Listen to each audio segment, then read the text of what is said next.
Olá a todos, muito bom dia, boa tarde ou boa noite, conforme a hora que me possam assistir. Então hoje vamos aqui mais um pontinho aí nesse primeiro princípio do Evangelho do Caminho, né? Que Jeová não é o Pai que Jesus falava. Então, e esta exposição tem o título de O Início da Purga do Feminino na Corporação Yahvé. Como é exposto anteriormente, partisse da parte do Deus, da casta sacerdotal ou da própria sociedade, a secundarização do feminino é um fato consumado para quase toda a humanidade. E muito se deveu ao facto da entidade Yahvé e os seus servos terem rejeitado e ostracizado o seu lado feminino. Com a expansão da sua influência, nomeadamente no islamismo, onde o feminino foi totalmente desprezado e submetido à mais vil submissão, também no cristianismo o lado feminino foi grandemente distorcido e deturpado. Apesar das tentativas manipuladoras, né, ou manipulatórias de trocar as deusas femininas dos povos cristianizados por uma mãe de Deus assexuada, onde apenas é focado o aspecto maternal do feminino, sendo completamente extirpado todas as outras características, nomeadamente o seu aspecto de esposa, de parceira sexual, de companheira com iguais deveres e direitos em um relacionamento. Então, no ramo do cristianismo, dito protestante ou evangélico, o desequilíbrio ainda é mais acentuado, mais notório, mais desequilibrado, mais desequilibrador, mais desequilibrativo. Todas as figuras femininas foram completamente ignoradas e vilipendiadas. Nem lá a mãe sobreviveu.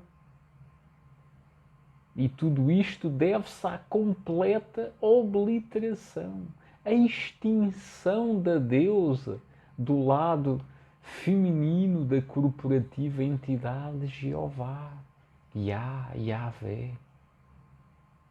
E qual era? Quem era? O que era o lado feminino de Jeová e como foi suprimido e diabolizado? Nem sempre Jeová esteve solitário. Antes da ascensão do monoteísmo em Israel, a corporação Yahvé fazia parte de um contexto politeísta, onde havia um panteão de deuses e deusas, sendo que provavelmente foi adorado ao lado da sua consorte Asherá. A necessária compreensão e o reimaginar o poder desta entidade como deusa tem importantes consequências psicológicas e religiosas, como caminho da desconstrução do pensamento que equilibra, centraliza e neutraliza a desequilibrada dominação masculina ou masculinizada. O culto à deusa era exercido tanto por homens como por mulheres, mas veio sobretudo ao encontro das necessidades, das carências das mulheres, pois oferecia-lhes mais espaço no aspecto, no contexto religioso. Foi provavelmente instituído no intuito de rivalizar, como vimos anteriormente, com a sociedade Baal, Astarote, como facilmente comprovamos no sincretismo cristão. Sempre a mesma tática é aplicada para a eliminação do inimigo. No caso da corporação Yahvé, aqui ainda uma pequena sociedade, né? Sem comparação com a atual multinacional. A dupla Jeová Aserá ou Asherá incorpora as características da sociedade Baal Astarote, buscando assim a assimilação, né, dos prosélitos da sociedade concorrente. O que no caso de Jeová não era tanto de incorporar os inimigos na sociedade, mas sim evitar que os seus se evadissem para outra sociedade. E este takeover agressivo, né, no mundo empresarial é a tomada de posse da empresa ou de uma empresa pela compra das suas ações cotadas em bolsa, corresponde a um longo e demorado período de tempo, com imensos episódios. Começou, como vimos, na chegada à dita Terra Prometida, passou ao ápice no episódio de Elias com os profetas da dita sociedade e terminou em Judá, tendo permanecido em Samaria. Estão a ver, por isso o ódio aos samaritanos. Pouco mais de um século depois do regresso do cativeiro babilónico, desencadeando um processo de diabolização de outras divindades. A fé monoteísta em Jeová é afirmada em um contexto nacionalista, na medida em que assim, dessa forma, pode-se projetar a ideia de uma nação para aqueles tempos. Isto foi depois do cativeiro babilónico é que se implantou esta ideia do Deus único. Mas claro, lendo o livrinho de capa preta, como diz o meu amigo Sebastião, não é? A gente pensa que sempre foi. Não, quase nunca. Só depois, quando procuravam agarrar-se a algo que fosse só deles. Então, a diversidade religiosa passa a ser objeto de ações perseguidoras oficiais, apoiando-se sempre na cumplicidade dos homens de Israel, que devem denunciar ser delatores de quem se desvia do credo oficial, afirmado desde Jerusalém. Desta forma, a afirmação da exclusividade de Jeová acarreta um processo de diabolização da própria deusa Asherá, onde textos ditos sagrados serão instrumento de justificação deste processo monoteísta. Frente a essa exclusividade do lado masculino ou masculinizado, porque sim, também, e incrivelmente, as mulheres são o sustentáculo destas práticas machistas, nesta e em todas as sociedades. É que, por incrível que pareça, são vítimas, mas também são as causadoras. Elas é que sustêm a própria escravidão. É o cúmulo do masoquismo. As mulheres é que sustêm tudo isto em todas as civilizações.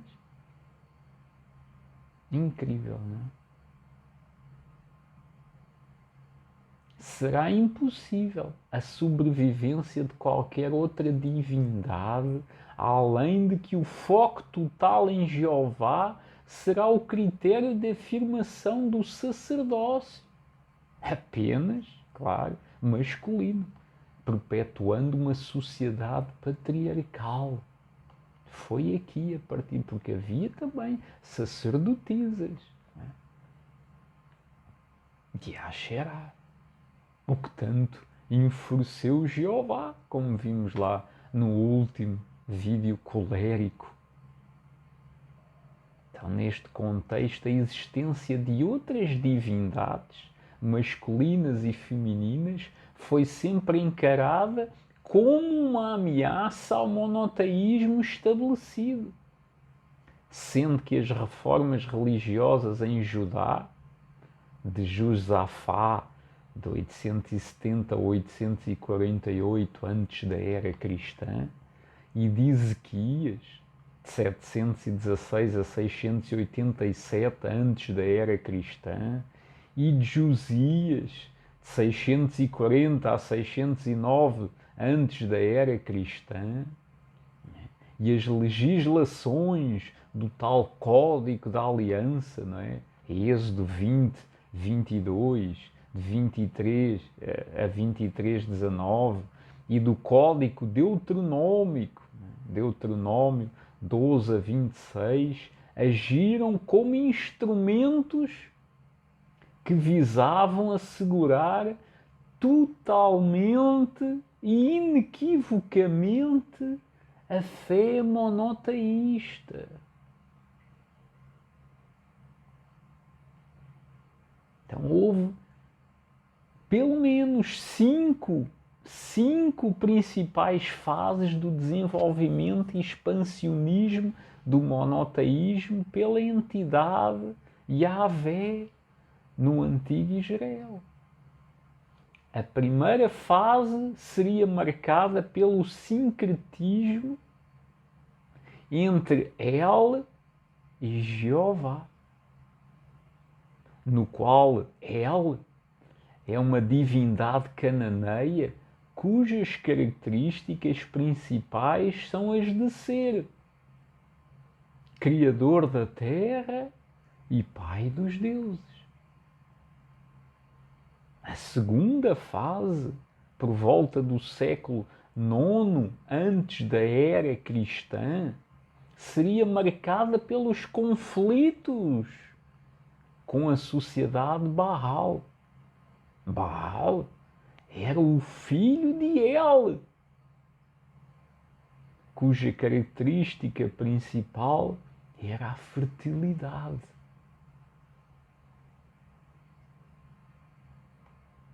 A terceira fase estaria na ênfase da adoração exclusiva a Yahvé, a Jeová. O profeta Oseias, no século VIII antes da era cristã, equipara a idolatria à adoração de outras divindades. Neste período acontece a reforma de Ezequias, em 2 de Reis 18:4, que mostra a remoção dos lugares altos e a destruição da serpente de bronze, Neustã, a tal, né, que curou lá a picada das serpentes no deserto. Imperdoável. Né? Então foi destruída no tempo, ou por Ezequias, né? Um grande rei. Então, essa reforma legitimada legalmente através do Código da Aliança. Né? Tudo aquilo, né, que vocês pensam que tem milénios, foi tudo feito naquela época dos reis.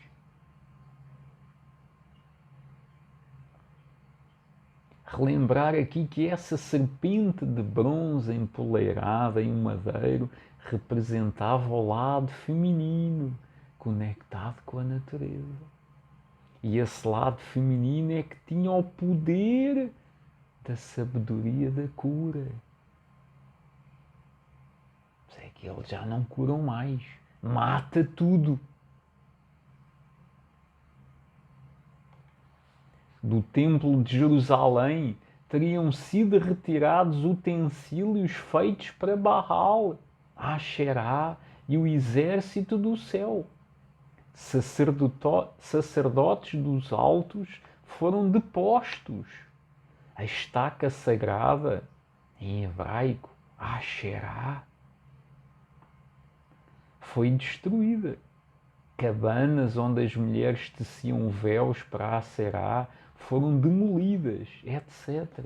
Também os santuários do interior foram desautorizados e desmantelados. Houve assim claramente uma concentração do culto a Yahvé em Jerusalém, com a consequente exigência da adoração exclusiva dessa divindade. A quarta fase remete à época da dominação assíria, com a reforma de Josias, 2 de Reis 22 e 23, justificada legalmente pelo Código Deuteronômico, englobando uma série de medidas visando a exclusividade de Yahvé e a sua centralidade em Jerusalém. Todos aqueles reis que fizeram o que era bom aos olhos do Senhor foram estes. Esta fase teria repercussões quase definitivas no cessamento do culto a Deus Asherá, consorte de Jeová. A quinta fase seria marcada então pelo monoteísmo absoluto e estaria relacionada com o período do exílio. Esta realidade está clara em Isaías 45:5. Eu sou Yahvé e fora de mim não existe outro Deus. E a culpa, claro, da derrota perante Marduk, perante os babilónios, já antes pelos assírios, não é? Foi a culpa do pecado, né? De adorarem a Asherá. A derrota dele, a culpa é da outra. Ainda hoje, onde é que eu ouço isto? Né?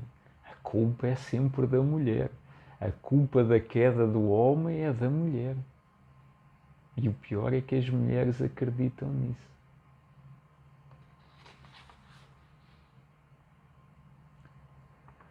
Gênesis 1 seria a afirmação do poder criacional de Jeová, de Yahvé, de Jeová, de Yah, diante do domínio babilônico, ancorado na fidelidade à divindade Marduk. No entanto, o pós-exílio, época do domínio persa e do retorno das elites sacerdotais exiladas na Babilónia, seria o momento de maior afirmação do monoteísmo absoluto. Não é? Ciro o Grande, não é? Permitiu isso, por isso ele foi louvado no livrinho também, não é? Tanto do monoteísmo absoluto de Jeová, bem como da supressão de qualquer referência a outras divindades, sobretudo as femininas. Então, toda a literatura dita de inspiração divina, produzida e realizada nesse período, terá essa tendência manipuladora ou manipulatória e exclusivista em Jeová. E a implantação do domínio e poder patriarcal seria absoluta. Até hoje. O Deus, sempre o Deus, sempre o masculino, sempre o Pai. As táticas e formas aplicadas serão expostas então nas próximas exposições. Então aqui fica mais um pouquinho, né? Mais um pouquinho da saga para vós. Tax free. Custa nada.